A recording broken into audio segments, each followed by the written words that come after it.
Sorry if it's a little noisy in here. I already have the dust collection system running. This is my next step in my process here that I do. This is where we're actually cutting fingers into our box pieces. So I had to have the machine off first here to talk to you because it's pretty darn noisy. So I'll try talking during the video, but it's most likely you won't hear anything. So I'm going to take one of my front pieces.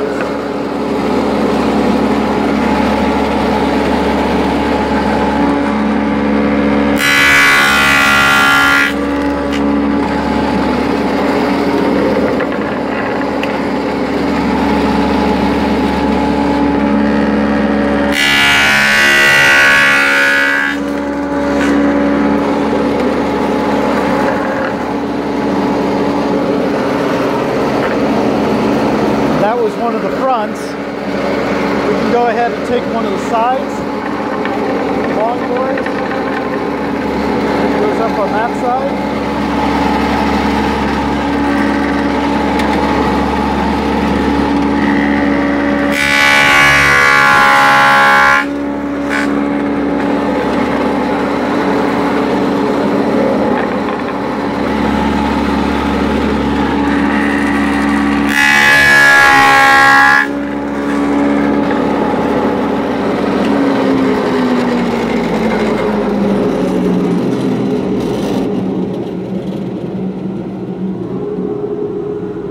Sorry about that being so noisy, and the weird camera angles.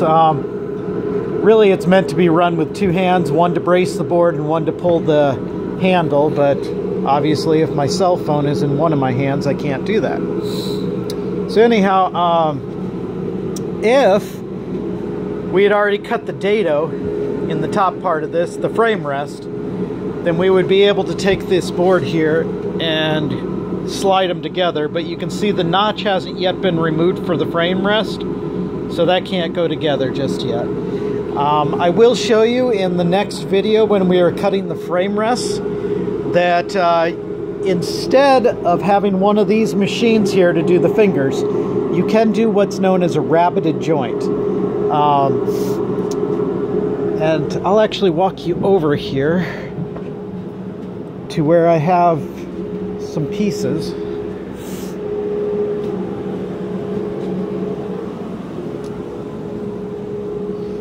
This box here I just quick threw it together when I was making sure that my machinery was dialed in.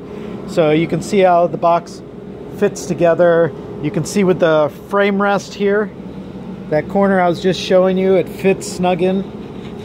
But a rabbited joint is just like your frame rest, okay?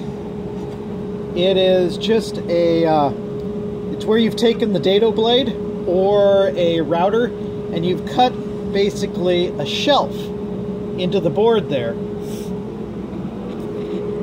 And if you could picture, oh, I know I've got some pieces here, and this video is getting too long probably for being just a little brief description. All right, here's another one of those pieces with the frame rest here. Nearly impossible while I'm holding the cell phone to do, but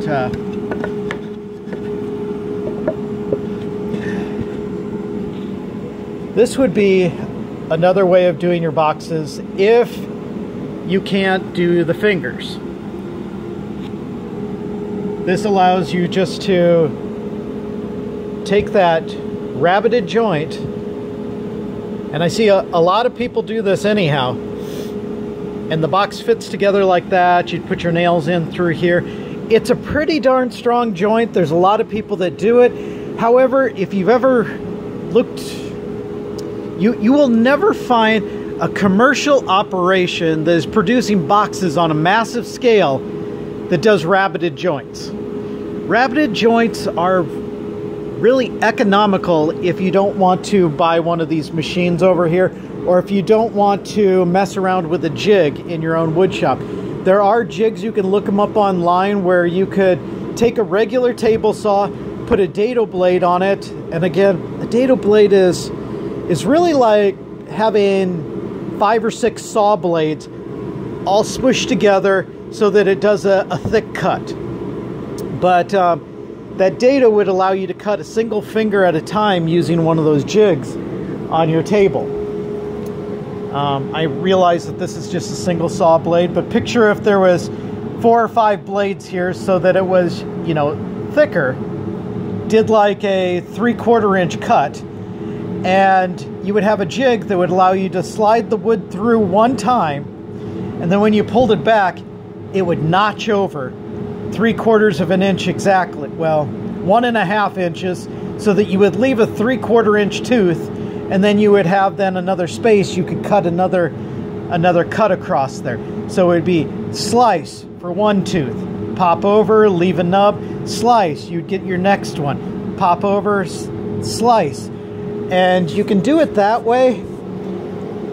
I have learned through trial and error that when you build a jig and you cut each tooth individually, sooner or later you get a tooth that is a 1/16 of an inch off, and then you get another one that is 1/32 of an inch off, and then you get one that's 1/8 of an inch off. If you have just one tooth that is off, it can throw your entire project for a loop. That box face will not fit worth a darn. You'll be out there with a chisel trying to shave off some wood to get it in there, and you might end up just throwing that board away. Well, if you're going through lumber like this, you might end up losing 20% of your lumber in the end because a tooth here, a tooth there is off, whatever the case may be. I just don't like jigs. So I would either, and that's maybe on me, but I have not had success with jigs because of that 20% loss. Jigs can always mess up a little bit. So either go ahead and make the investment in a nice piece of machinery like that, or go ahead and do the rabbited joint here until you are ready to go ahead and pop up to that next level. All right, I will show you how to cut the dado in the next video, and we'll go on to box handles from there. All right, thank you.